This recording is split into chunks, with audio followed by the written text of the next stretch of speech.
Bismillahirrahmanirrahim. Salam kehancuran kapitalis demokrasi. Salam kehancuran sosialis komunis. Salam kebangkitan Islam.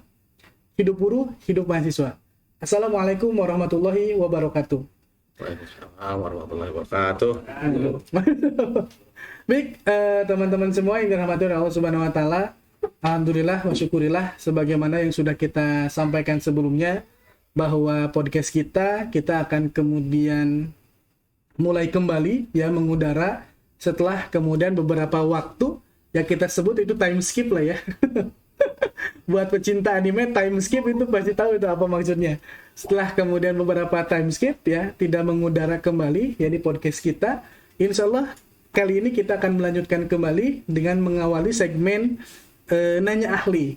Nah, sebagaimana yang kemudian sudah saya informasikan di awal bahwa podcast kita pada kesempatan kali ini saya mengundang salah satu ahli di bidangnya yang kebetulan memang dalam beberapa waktu ke belakang ini sedang ramai ya, khususnya di daerah Purwakarta dan juga di beberapa daerah yang lain berkenaan dengan turunnya teman-teman buruh ya menyuarakan aspirasinya di tengah-tengah masyarakat.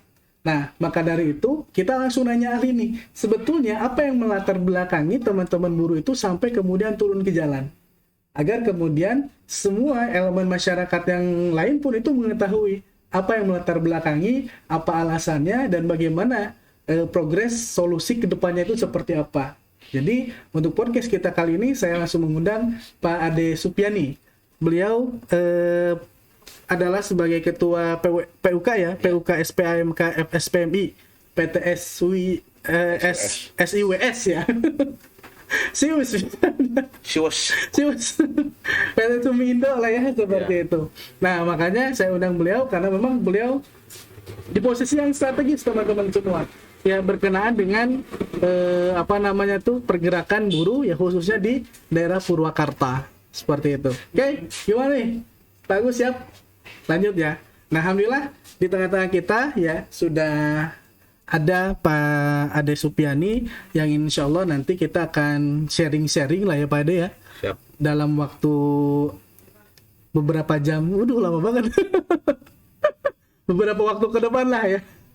Kita akan diskusi seputar dengan apa nih yang kemudian melatar belakangi teman-teman buruh kemarin itu sampai kemudian turun ke jalan.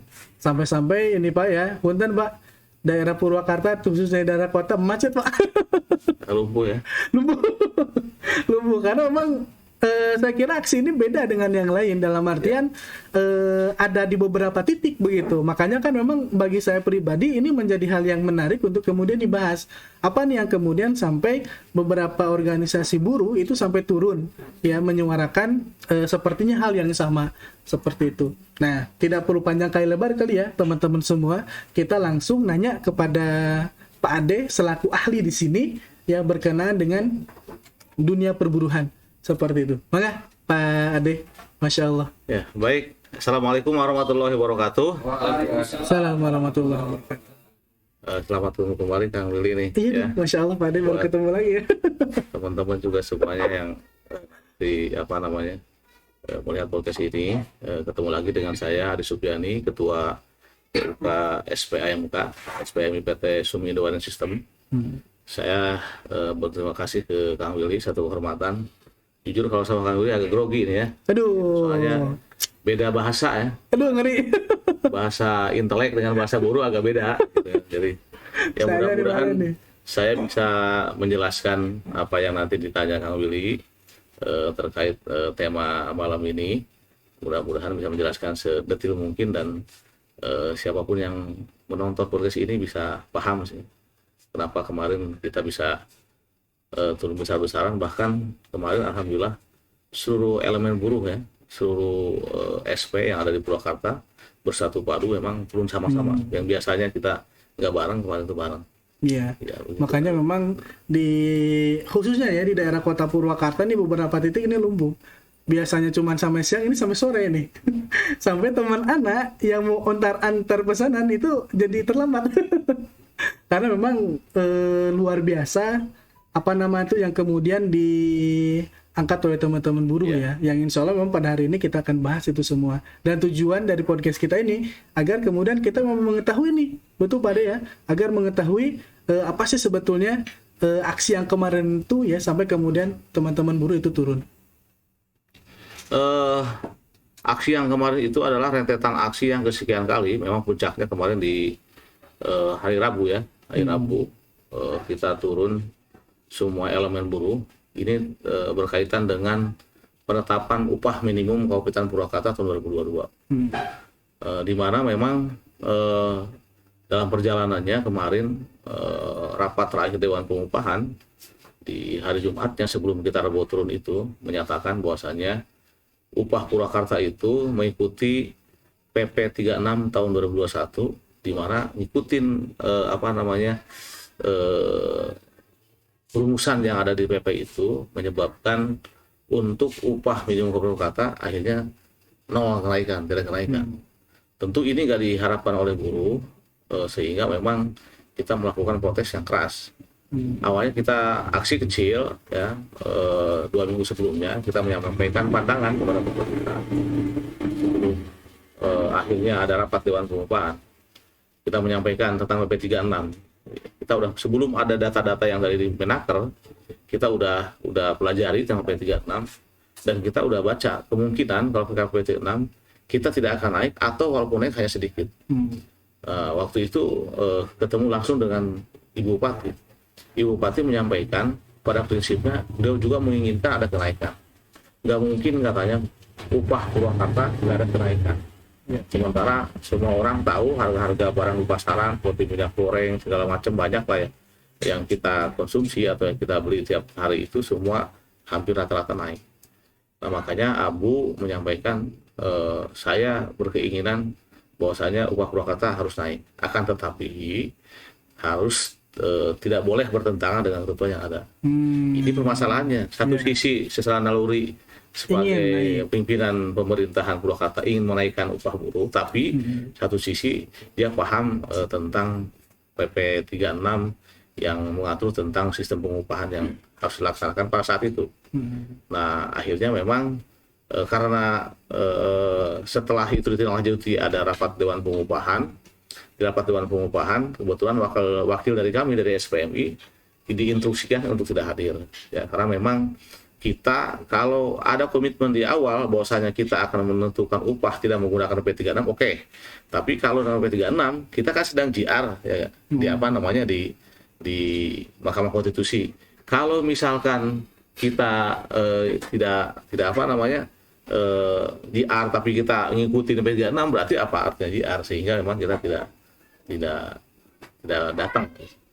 Ya. Nah, di rapat Dewan Pengupahan itu di luar wakil dari SPMI, mereka datang, wakil buruh sama dengan kita sependapat dengan SPMI, tidak setuju dengan PP 36, sementara dari pemerintah dan dari pengusaha bersikukuh untuk melaksanakan pengupahan dengan menggunakan PP 36. Artinya setelah data-data dikirim dari Menaker, upah Purwakarta naik, itulah yang menyebabkan kita melakukan aksi besar kemarin di hari Rabu. Gitu. Jadi memang intinya karena itu ya Pak De, apa nih katanya mic-nya kurang geser di sini. Oh iya, siap. Kurang geser ya? Ya. Oke, syukron kru, jadi diingatkan. Ya. Nah, jadi kalau misalkan kita perhatikan tadi ya bahasa ya memang naluriah pemimpin memang demikian. Jadi ketika memang melihat rakyatnya kemudian ya ada keinginan untuk kemudian naik. Tapi emang tadi ya masalah kebijakan yang PP 36 itu tadi.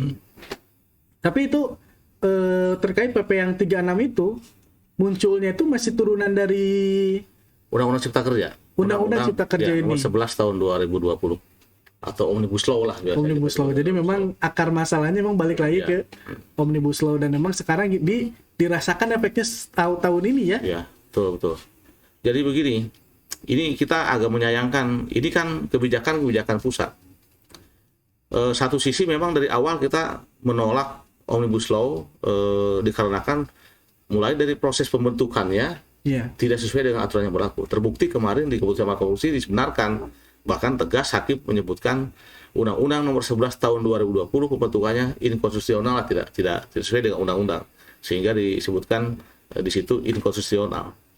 Nah, tetapi terlepas dari itu, mereka juga nggak konsekuen dengan apa yang mereka buat di aturan. Di Undang-Undang Cipta Kerja itu tidak ada amanat harus membuat PP. Contoh misalnya ada pasal bla bla bla, untuk lebih detail teknisnya diatur oleh peraturan pemerintah. Nggak ada perintah itu. Bahkan di PP di Omnibus Law-nya atau di Cipta Kerjanya, kenaikan upah itu adalah berdasarkan inflasi atau pertumbuhan ekonomi. Sementara di PP-nya diatur lagi lebih kejam dari situ. Jadi sebut lebih kejam begini. Di PP 78 tahun 2015 sebelumnya, kenaikan UMK itu atau upah minimum ini adalah berdasarkan pertumbuhan ekonomi ditambah inflasi. Keluarlah yang namanya Undang-Undang Cipta Kerja Nomor 11 tahun 2020. Di situ disebutkan kenaikan upah berdasarkan inflasi atau pertumbuhan ekonomi. Ambil salah satu yang terbesar. Setelah kita udah nggak nerima dong situ juga. Yang biasa contoh misalkan pertumbuhan ekonomi misalkan 5%, inflasi 3 jadi 8. Tapi kalau misalkan salah satu yang 5 sama 3 kita ambil 5 jadi turun dong. Kita keberatan di situ. Setelah itu kita dikagetkan keluar ada PP turunannya yang mengatur tentang upah, yang namanya PP 36 tahun 2021. Di situ diatur lagi batas atas upah minimum, batas bawah upah minimum. Nggak disuruh oleh undang-undang, nggak ada amanat untuk dibikin PP yang lebih kejam lagi dari yang tadi. Karena di situ pertama selain ada batas atas batas bawah, ini biar teman-teman paham nih. Kalau misalnya batas atas batas bawah ini untuk apa namanya, untuk menyaring dulu bagi daerah yang upahnya masih ada di antara batas atas dan batas upah minimum boleh naik. Jadi filter pertama tuh antara itu tuh ya. Antara misalkan kita misalkan batas atasnya 5 juta, berarti batas bawahnya 2,5 juta. Kalau kita ada di antara itu masih boleh naik. Nah, sementara Purwakarta ini batas atasnya 3,7 menurut data yang diberikan oleh Menaker. Sedangkan upah kita udah 4,1, nggak boleh naik. Nah, yang kedua, kalaupun misalkan batas atasnya kita sampai 5 juta, ada rumusan yang kedua. Rumusan kedua itu adalah inflasi atau pertumbuhan ekonomi diambil yang paling besar, tapi dikalikan lagi semacam apa namanya ya, jadi inflasi itu nggak plek inflasi, jadi dikalikannya itu adalah upah minimum, upah atas upah minimum, batas atas upah minimum dikurangi upah minimum yang sekarang. Contoh misalnya gini, upah minimum kita kan 4.100.000 kita buletin. Ya. Batas atasnya anggap 5 juta, berarti 5 juta dikurangi 4.900.000, 900.000, terus batas dikurangi batas atas dikurangi batas bawah, 5 juta dikurangi 2,5 dibaginya 2,5 juta. 900 bagi 2,5 kan 0,4 lah. Ya kan, sekitar 0, sekianan dikalikan inflasi, berarti inflasi aja nggak kejar. Inflasi harusnya misal 1,7 dikalikan 0,4 jadi 0,7 dong, 0, sekian. Bayangkan kita naik upah, inflasi saja nggak kekejar. Sedangkan kalau kita naik upah berdasarkan inflasi saja, itu belum naik upah, hanya menyesuaikan biar kita mampu beli. Kalau naik upah mah kita inflasi dapat, tambah yang lain kayak pertumbuhan ekonomi gitu, baru kita naik upah. Kalau inflasi aja nggak dapat, ya otomatis berarti niat pemerintah adalah memiskinkan buruh.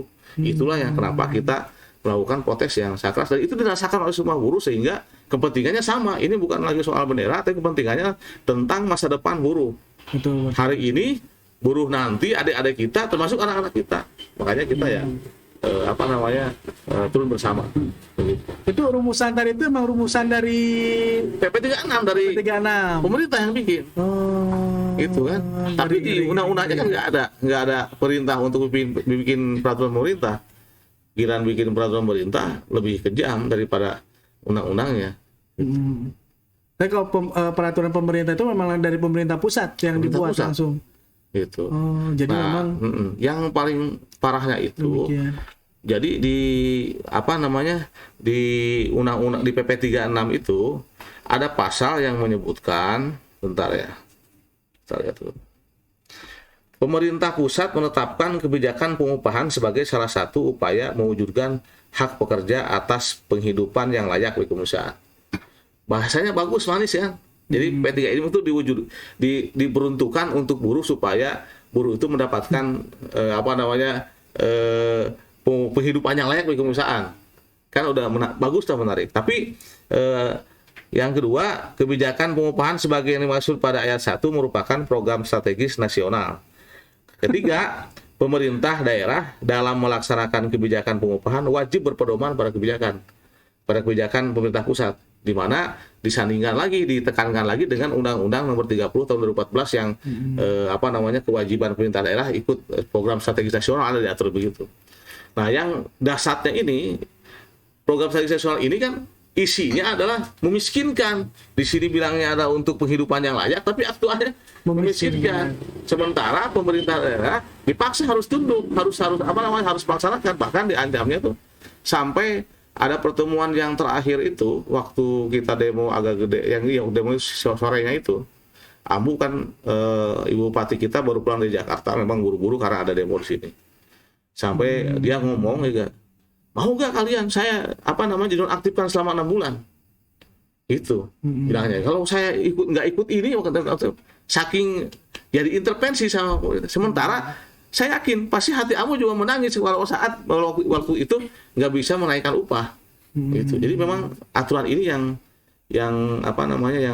meribatkan gitu, maksudnya yang membuat pemerintah juga saya yakin pemerintah kita bukan nggak ingin menaikkan upah, tetapi memang karena paksaan dari aturan ini berbenturan karena diancamnya mungkin banyak sanksi selain dinonaktifkan atau diskorsing lah atau apa, mungkin juga bantuan atau distribusi anggaran juga mungkin ya, saya agak kurang paham, sehingga memang hampir mayoritas kepala daerah nggak ada yang berani melawan itu.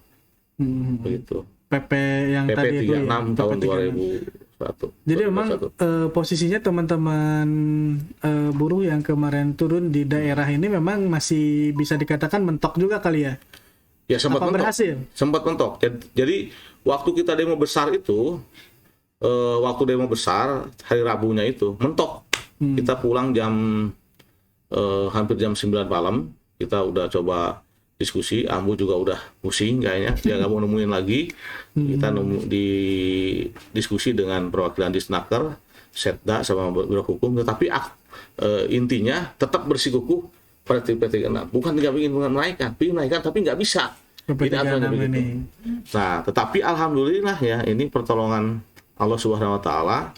Kebetulan itu kan aksi tanggal 24, tanggal 25-nya ada sidang putusan gugatan judicial review kita tentang undang-undang Omnibus Law ini. Nah, waktu itu saya udah nongkrong di Pemda itu dari sekitar jam 11 siang. Memang saya ngejar mau ketemu Ambu dengan kawan-kawan SP yang lain gitu. Tapi karena Ambu lagi di luar, ada kegiatan di luar, ya kita sekalian kita ngikutin sidangnya sampai selesai. Dan alhamdulillah di situ keputusannya pada intinya undang-undang ini ditangguhkan, atau bisa dibilang di pasal 4-nya itu, di poin 4-nya ya, di poin 4-nya keputusan itu, undang-undang ini masih berlaku. Masih berlakunya itu apabila bisa diperbaiki. Itu jika dikasih kesempatan selama 2 tahun. Kalau dia misalkan 2 tahun itu nggak mampu memperbaiki yang cacat-cacatnya, terutama dalam pembentukan undang-undangnya, otomatis setelah 2 tahun akan inkonstitusional secara permanen.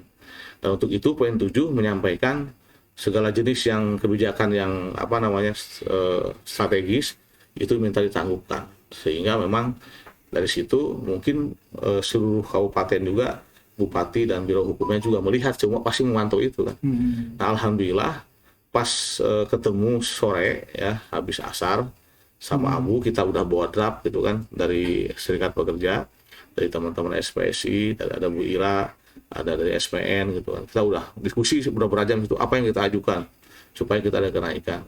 Nah, pas kita udah sampaikan draftnya, datang Abunya, udah oke, kita katanya ikut yang disampaikan teman-teman, jumlahnya adalah 6,58%. Itu adalah dari rumusan, karena kita berpikir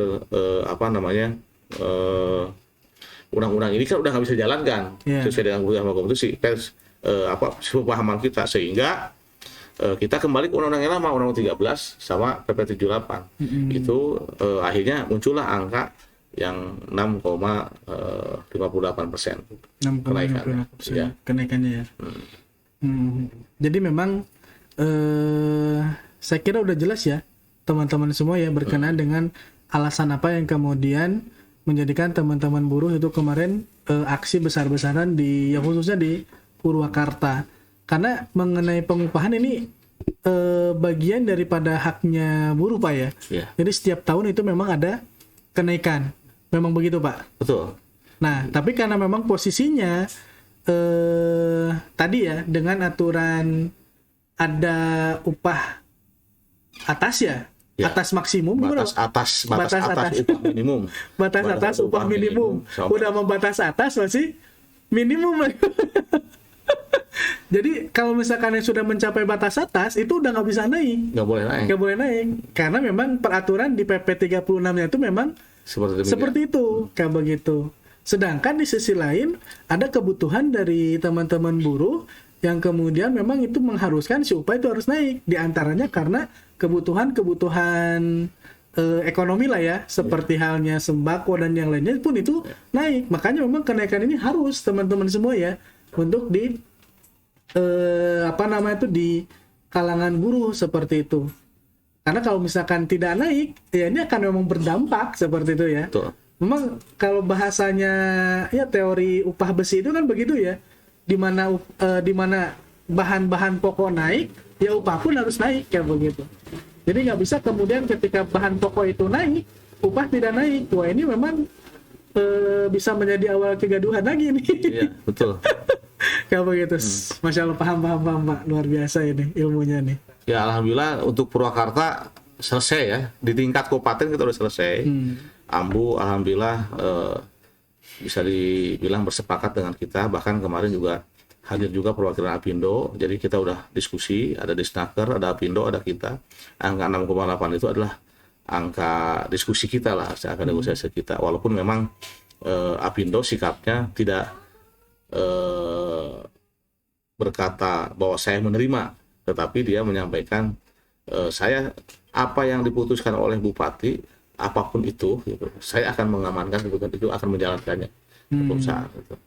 Nah tetapi memang hari ini kita masih punya kendala di tingkat provinsi karena yang berhak memutuskan atau menetapkan SK upah itu UMK itu adalah gubernur. Kalau bupati itu hanya merekomendasikan untuk ditetapkan oleh gubernur.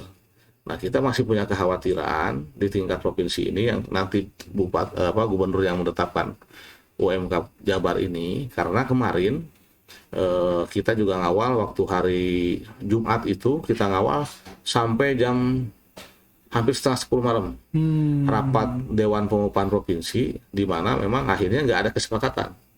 Karena kesepakatan itu akhirnya semua pihak dituangkan keinginannya lah gitu kan. Dari serikat pekerja, Provinsi Serikat Pekerja tentu menginginkan apa yang direkomendasikan oleh bupati-bupati wali kota itu bisa diakomodir dan ditetapkan oleh gubernur.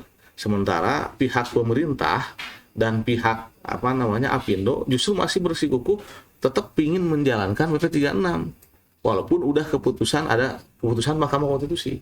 Nah ini yang tentu sampai saat ini kita tentu siaga. Bahkan besok juga kita masih akan melakukan aksi besar di di Gunung Sate, Bandung untuk tanggal 29 atau 30. Ya mohon doanya dari semuanya, mudah-mudahan Pak Gubernur Pak Ridwan Kamil ya bisa tergugah lah hatinya lah lihat situasi sekarang. Karena bukan kenaikan upah itu kalau dihitung cuma segitu, 6,58 itu sebenarnya nggak besar. Apalagi dalam masa kita recovery habis pandemi gitu kan. Harusnya kan justru kalau berpikir pemerintah pasti kan yang diinginkan pemerintah setelah pandemi ini sedikit menurun kan pingin mengembalikan ekonomi. Menemukan gitu. Ekonomi. Indikasinya adalah bagaimana meningkatkan daya beli sehingga pertumbuhan ekonomi baik. Tetapi kalau misalkan aktualnya masih bersikukuh pada PTG 6, berarti omongan atau yang disampaikan oleh pemerintah tentang keinginan untuk meningkatkan daya beli masyarakat ini berarti bohong dong. Gitu. Makanya mudah-mudahan Pak Gubernur berkenan, jangan nunggu hari Selasa lah besok diputuskan, minimal sesuai dengan rekomendasi dari Bupati Wali Kota. Syukur-syukur tambahin gitu. Gitu. Dibulatkan lah jadi ya, 7. dibuatkan jadi 10 lah. Oh, jadi itu bulat banget ya. Oke, Masya Allah luar biasa nih ilmunya ya Pak Ade. Jadi emang sedikit banyaknya saya jadi paham nih seputar ilmu pengupahan ya. Dan emang ini luar biasa juga nih Pak Ade. Nah, berarti intinya memang balik lagi goalnya sekarang tuh ada di provinsi berarti. Provinsi. Maksimal harus diputuskan tanggal 30 November. Jadi 30 November ini harus keluar SK dari Gubernur. Makanya ini injury time lah. Gitu. Pahit-pahitnya ketika memang ternyata qadarullah ya. Tapi ya jangan terjadi. Mentah nih di provinsi, kira-kira bagaimana itu Pak De? Kita boleh lelah tapi tidak boleh menyerah. Lawan terus. Ngeri. Itu memang luar biasa. Nah, kalau misalkan yang saya perhatikan ya Pak De ya, jadi sebetulnya kan ini bagian daripada hak buruh ya, berkenaan dengan naiknya upah seperti itu. Karena ada PP tadi yang mengganjal dan itu turunan daripada Omnibus Law gitu kan ya. Ini yang menjadi biang keroknya sebetulnya ya. Menjadi biang keroknya nih Omnibus Law. Nah, yang jadi pertanyaan saya itu lagi, ya Pak Denny, kenapa ini Omnibus Law masih dipertahankan? Padahal di beberapa, ya bisa dibilang seluruh warga Indonesia menolak lah, gitu kan ya, berkenaan dengan Omnibus Law. Tapi ini Omnibus Law masih tetap dipertahankan gitu. Ini yang membuat kita juga bertanya-tanya. Bukan bertanya lagi, nalar kita tuh gak nyampe.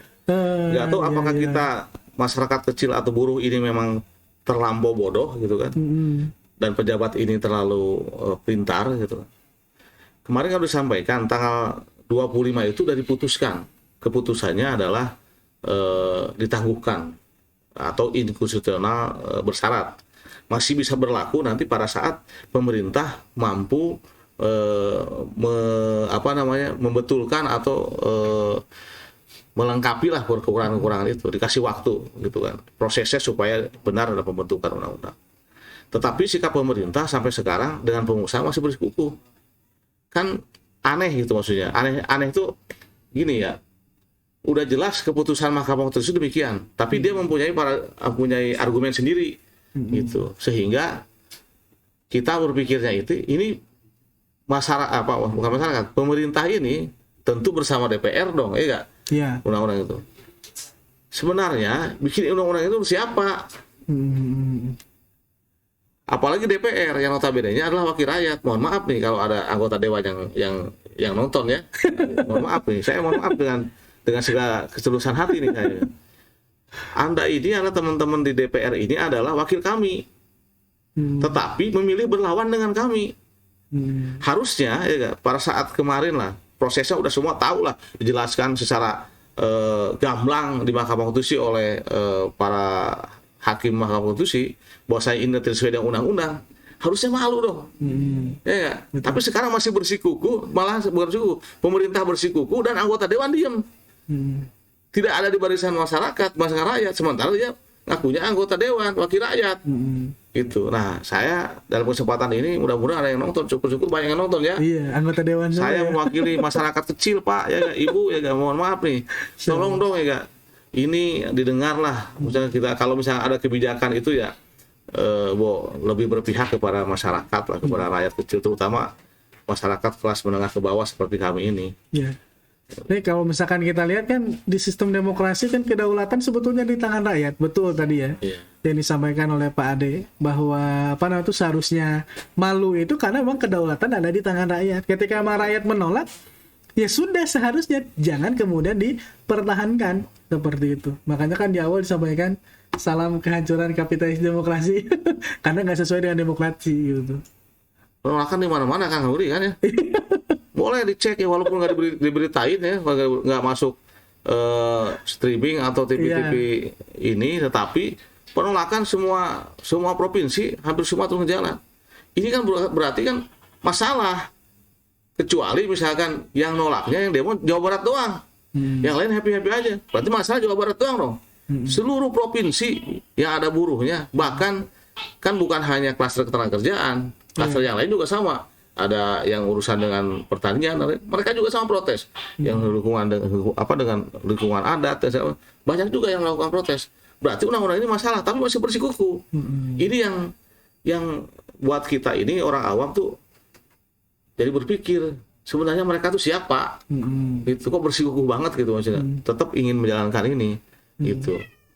Kalau partisipasi publiknya dijalankan, benar-benar mengakomodir apa yang disampaikan gitu kan.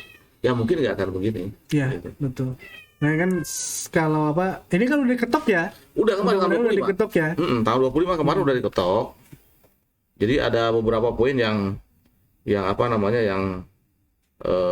krusial. Jadi pemerintah ini kan ada poin begini di keputusannya. Menyatakan Undang-Undang Nomor 11 Tahun 2020 tentang Cipta Kerja Lembaran Nomor sekian masih tetap berlaku ya, sampai dengan dilakukan perbaikan pembentukan sesuai dengan tenggang waktu sebagaimana telah ditentukan dalam putusan ini. Jadi kalimat masih berlakunya itu padahal di awal pendapat hakim disampaikan ini undang-undang tidak sesuai dengan pembuatan undang-undang 45 tidak sesuai dengan tata cara pembentukan, masih juga ngotot di situ. Kemarin bikin press conference Pak Erlangga kan, Menteri Perekonomian, Masya Allah kok begini gitu maksudnya. Ini yang bikin kita sedih juga lihat para pemimpin kita ini gitu. Mohon maaf nih Pak Erlangga nih. Ya, kita curhat aja itu anak Kang Willy ya. Sedih kita sebagai buruh. Iya, Insya Allah luar biasa. Ini jazakallahu khairan katsiran nih Pak Ade atas sharing-sharing ilmunya ya. Sharing-sharing seputar dunia perburuhan dan juga aksi yang kemarin. Tapi yang jelas kita semakin paham lah ya kenapa kemudian teman-teman buruh sekarang ini makin kencang kembali, makin solid kembali untuk turun ke jalan karena memang menuntut apa yang kemudian menjadi haknya seperti itu. Dan di sini masyarakat diminta untuk kemudian supporting lah seperti itu. Jangan sampai kemudian ada bahasa-bahasa nyinyir dan sebagainya, nggak macetku dan sebagainya. Ente tuh paham sih. Kan nggak begitu. Dan di sini kita pahamkan ya di podcast kita kali ini memang dipahamkan agar kemudian semua masyarakat ya khususnya buat yang menonton podcast pada kesempatan kali ini memang betul paham apa sih yang kemudian menjadi alasan teman-teman buruh itu sampai kemudian turun ke jalan seperti itu. Dan ini memang efek dominonya ya ketika upah naik ini akan menstimulus perkembangan ekonomi sebetulnya. Jadi kalau misalkan pemerintah ingin betul ya memulihkan kembali ekonomi Indonesia setelah pandemi, tadi apa yang disampaikan oleh Pak Ade, ya digenjot kembali upah para buruh yang notabene buruh ini salah satu elemen ya untuk kemudian bisa mengenjot perekonomian negara seperti itu. Ngeri banget ini. Bang Oyoy, lanjut Bang Oyoy. Oke, nih Masya Allah nih Pak Ade, nggak terasa ya kita udah jalan lebih dari 30 menit. Barangkali ada yang mau disampaikan berkenaan dengan closing statement-nya nih. Yang pertama, saya dalam kesempatan ini ingin menyampaikan kepada masyarakat Purwakarta permohonan maaf yang sebesar-besarnya atas mungkin pastilah terganggu dengan kegiatan kita kemarin, macet di mana-mana gitu. Karena memang kemarin dari semua titik ya, ada titik Indobarat, jalur Indobarat Maracang, jalur Jatiluhur, jalur Cibungur, semua tumpah ruah ke jalan. Tidak bermaksud untuk mengganggu, tetapi ini adalah pilihan terakhir yang kita lakukan. Sebenarnya di kita di buruh, kita tuh sangat menghindari demo. Udah capek demo tuh, ya kan? Jangan dipikir demo tuh enak ya. Punggung langsung gosong ya. Aduh pusing, ini pokoknya para sakit badannya. Long march saya dari Sadang sampai Pemda kita long march capek. Tetapi ini memang sekali lagi pilihan terakhir. Kita selalu berusaha menghindari apabila masih dibuka ruang diskusi dan masih memungkinkan apa yang kita minta itu ada win-win solution, tapi kayak kemarin kan udah mentok gitu kan, nggak bisa naik, akhirnya kita turun ke jalan. Terus yang perlu dipahami juga oleh masyarakat, mohon maaf sekali lagi, kita berjuang bukan untuk diri kita sendiri. Kita berjuang bukan berarti, atau kita demo ini bukan, kan banyak, kalian tuh katanya buruh tuh nggak ada rasa syukurnya, bukan begitu ya gak. Justru ya gak, kita turun ke jalan itu mikirkan orang yang banyak. Jangan berpikir bahwasanya kita berjuang hari ini adalah untuk perut kita sendiri. Ada di belakang kita itu nanti adik-adik kita. Entah yang sekolah, ya, entah yang mahasiswa.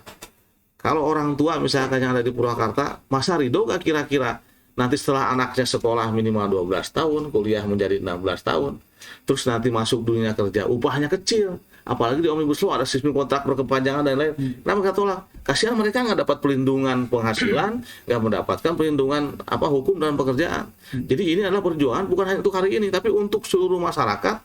Justru harusnya kalau masyarakat paham, mendukung. Yang punya anak sekolah sekarang kelas 3 SMA harus mendukung, karena biar nanti anaknya bisa masuk dunia kerja tuh perlindungan upahnya ada, perlindungan yang lainnya juga ada. Jadi itu yang pertama. Sekali mohon maaf, tetapi tujuan kita justru ini karena kecintaan kita terhadap bangsa kita nggak boleh gitu. Apalagi di tengah beredar sekarang, lagi beredar banyak berita-berita ya di berita media online. Mereka orang luar negeri TKA datang ke sini, gajinya yang sama-sama kerjaannya belasan juta. Kita diperlakukan gaji 2 juta, 3 juta, kita nyerah. Itu. Terus kita siapa ya? Kita masa jadi jadi penonton atau dijajah di negeri sendiri. Gak boleh. Nanti saya berpikirnya hari ini contoh saya lah, usia memang belum terlalu tua lah, tapi nggak tahu umur kita ya. Mungkin besok lusa kita dipegang kuasa. Yang kita lihat itu anak-anak kita yang sekarang masih 3 tahun, ada yang masih, bagaimana nanti ke depan? Kalau hari ini ya kita naik upahnya udah sulit. Itu yang pertama. Yang kedua, melalui momen ini juga saya menyampaikan, mudah-mudahan ini sampai kepada para pemangku kebijakan. Yang pertama tentu yang urgent hari ini adalah untuk Bapak Gubernur Jawa Barat. Kami mohon mewakili buruh Purwakarta dan buruh Jabar meminta agar kiranya Pak Gubernur berkenan segera menetapkan UMK Jabar sesuai dengan rekomendasi dari para bupati atau wali kota yang kemarin sudah disampaikan di rapat Dewan Pengupahan Provinsi. Yang ketiga, kami juga memohon kepada para anggota Dewan, terutama DPR RI, juga pada pemerintah, tolonglah seyogianya kalau bikin aturan ya, jangan yang istilahnya menyulitkan kita lah, gitu. Yang akan memimpin negara ini adalah anak-anak muda ke depan, anak-anak kita ke depan. Kalau sekarang udah dipersulit, nanti nasib ke depan bangsa kita bagaimana? Karena kalau orang Sunda bilang mah, aturan Omnibus Law itu udah terlalu nyolok mata buncelik. Jadi terang-terangan menyengsarakan rakyat, terang-terangan menyengsarakan buruh, tapi seolah-olah bicara ini adalah untuk kebaikan buruh, untuk kebaikan rakyat semua. Bahkan di sisi lain, mohon maaf, di luar perburuhan. Sekarang udah banyak berita yang beredar, satu daerah harus pergi dari kampungnya, dari tanah ladang yang dia garap, karena tiba-tiba datang pengusaha membawa HGU dari pusat. Kan salah satunya efek dari situ juga kan, sekarang tarik ke pusat. Ada kemarin pernah ada wawancara di TV One, Bupati Morowali sampai setengah nangis. Ini warga saya bagaimana dulu diundang untuk ke sini transmigrasi dari Jawa, sekarang harus pergi karena ada pengusaha yang tiba-tiba datang bawa HGU, orang harus dikosongkan. Nah, tolong ini diperhatikan gitu kan. Kami mohon, saya mewakili ya buruh dan rakyat kecil gitu. Kalau kita tidak memohon atau meminta perlindungan terhadap pemerintah, terhadap negara, kepada siapa lagi? Harapan ke depan tentunya yang paling kali kita harapkan adalah ada keberpihakan. Yang pertama keberpihakan kebijakan, yang kedua keberpihakan anggaran untuk masyarakat kelas menengah ke bawah. Demikian Kang Willy. Ya, insyaallah. Sekali lagi jazakallahu khairan katsiran ya Pak Ade atas diskusi sharing kita di kesempatan kali ini. Masya Allah, buat teman-teman semua ya yang nonton hari ini, yang nonton Jadi semakin jelas ya apa yang kemudian melatar belakangi teman-teman buruh kemarin turun ke jalan. Dan ternyata memang perjuangan teman-teman buruh ini masih kemudian harus diperjuangkan kembali, sehingga akan ada aksi berikutnya yang ini langsung ke provinsi. Kita doakan saja agar kemudian apa yang diharapkan bisa tercapai. Amin ya Allah ya Rabbal Alamin. Amin. Baik, gitu saja mungkin Pak De untuk Siap. diskusi sharing kita pada kesempatan kali ini.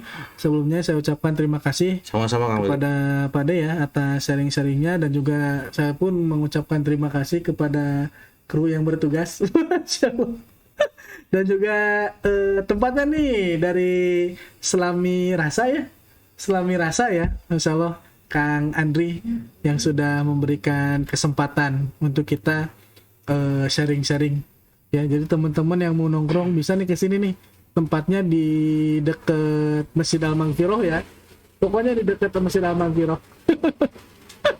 Oke, gitu saja mungkin yang bisa disampaikan. Lebih kurangnya terima kasih. Wassalamualaikum warahmatullahi wabarakatuh. Waalaikumsalam warahmatullahi wabarakatuh.